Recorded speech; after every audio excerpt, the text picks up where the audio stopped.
Super Mario has been jumping for almost 40 years across consoles, generations and entire eras of gaming history. From the pixel-perfect leaps of Super Mario Bros. To the cinematic spectacle of the Super Mario Bros. Movie, he has never stopped moving forward, but according to his creators, that is exactly the point. In a new series of interviews from Nintendo's Shigeru Miyamoto and Takashi Tezuka, say that if Mario is to survive 100 years, he can't ever stand still. As Tezuka puts it, he'll constantly evolve, and it's a bold statement, and maybe even a challenge. What does it mean for a video game character to outlive his creators? And how do you keep a symbol like Mario fresh in a world that changes faster than ever? Well, if you enjoyed this video, hit that subscribe button down below for even more Nintendo content here on Power Up Direct. Well, first of all, we've got the Mario 100 year question. So, when Shigeru Miyamoto and Takashi Tezuka talk about Mario lasting 100 years, they're not speaking in metaphors, they mean it. In interviews published alongside the new Nintendo Museum booklet, both creators reflect on how Mario could endure for generations to come. "I believe Mario will be around for a long time to come," Miyamoto said, adding his goal has always been to create a character that can outlive the hardware that they started on. So it's not just optimism, it is a deliberate design philosophy. "We don't make games just for today's players," Miyamoto explained. "We make them so that people continue enjoying them long after we're gone." Tezuka echoed the sentiment but also took it one step further. He acknowledged that staying relevant for a century means constant change. "If the series is to maintain its relevance, it will need to keep evolving," he said. "It will constantly evolve." To Tezuka, Mario's survival depends on Nintendo's willingness to reinvent him, not by chasing trends, but by reinterpreting what makes him fun in the first place. "Every generation plays differently," he said, and the studio's challenge is to adapt Mario's design language so it still sparks curiosity and joy in new players. "Each era has its own sense of what's fun," Tezuka explained, and that is what we have to keep exploring. Their words carry a quiet urgency. In an age where digital trends flare and vanish overnight, 100 years feels impossibly far away. Yet Nintendo's thinking is refreshingly long-term, almost archival. These interviews were released alongside the opening of the Nintendo Museum in Kyoto, a physical preservation of the company's creative DNA. Inside, Mario is not just a mascot, he's a legacy in motion, a living artifact of play. The museum contextualizes Mario not as a character of the 1980s, but as a cultural constant, someone who adapts to each new world, whether it's a cartridge, a movie screen, or a theme park. But the 100-year question isn't really about Mario's brand, it's about what endures in creative work. Miyamoto and Tezuka both recognize that every new generation of developers will need to reinterpret Mario, just as they once did with Donkey Kong and Super Mario 64.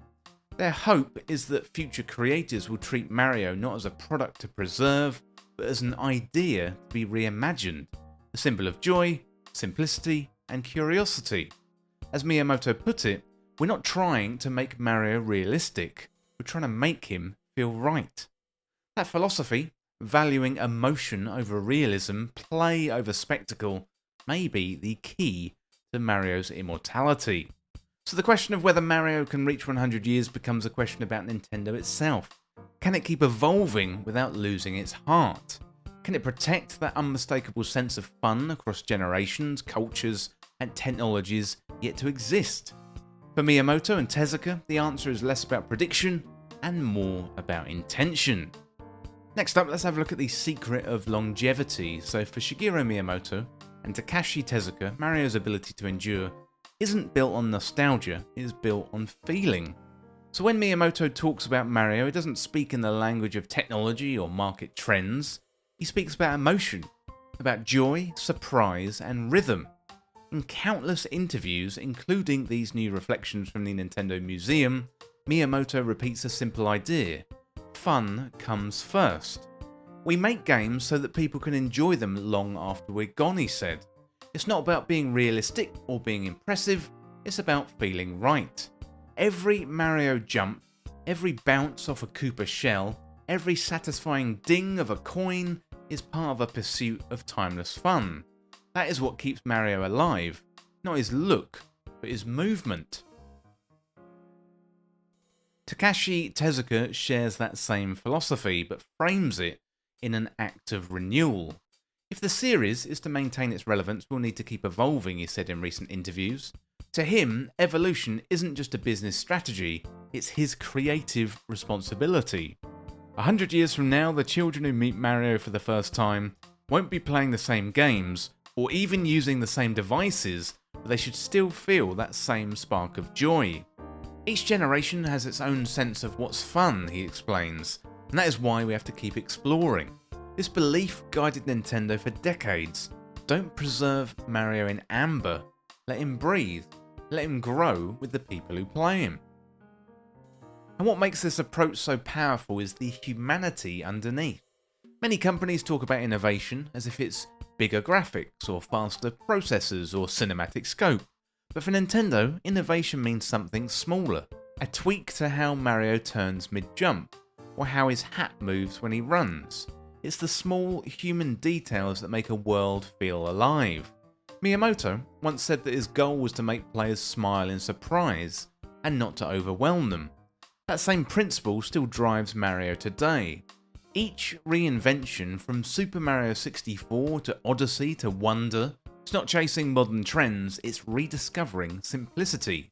The joy of movement, rhythm of play, the lightness of imagination. These are the things that don't age. Well, next up, let's have a look at the many evolutions of Mario. So across 4 decades, Mario has reinvented himself more times than almost any other character in gaming. In the 80s, he defined platforming itself. A simple hero running and jumping through bright, impossible worlds. By 1996, Super Mario 64 transformed that simplicity into a 3D revolution, letting players feel the weight and the freedom of movement in a 3D space. Super Mario Galaxy turned some of that same joy of motion into a cosmic ballet, and Super Mario Odyssey reimagined exploration as pure creative expression. Even Mario Maker handed the reins to players, turning fans into creators. And now with Super Mario Bros. Wonder and the Mario movie reaching new audiences, Nintendo is proving that evolution doesn't mean abandoning the past, it means finding new ways to express it. Tezuka says each generation has its own sense of what's fun, and we need to evolve with them. Next up, let's have a look at what never changes. So for all the ways that Mario has changed, the heart of his design has stayed remarkably constant.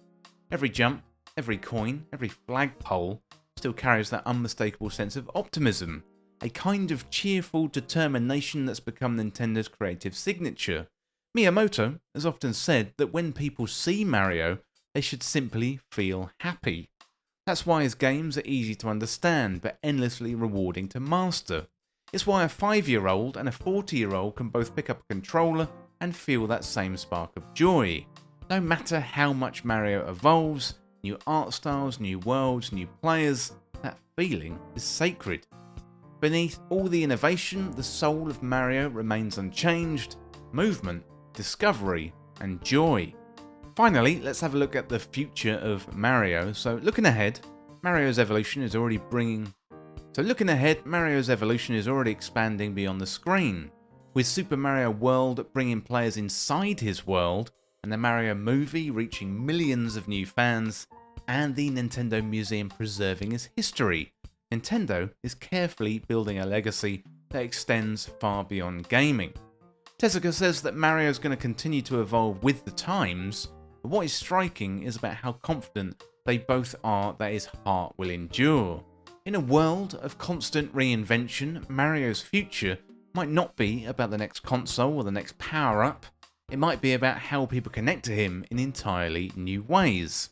Whether it's through AR, education, or experiences we can't even imagine yet, Nintendo's mission is very, very clear. Mario isn't just a game character. He's a living idea, one that can adapt, inspire, and play. So that is most likely the real magic of Mario. He never stops moving. not just across platforms or power-ups, but also through time itself. From his first leap in 1985 to the digital worlds and theme parks of today, he's carried the same spark of joy across generations.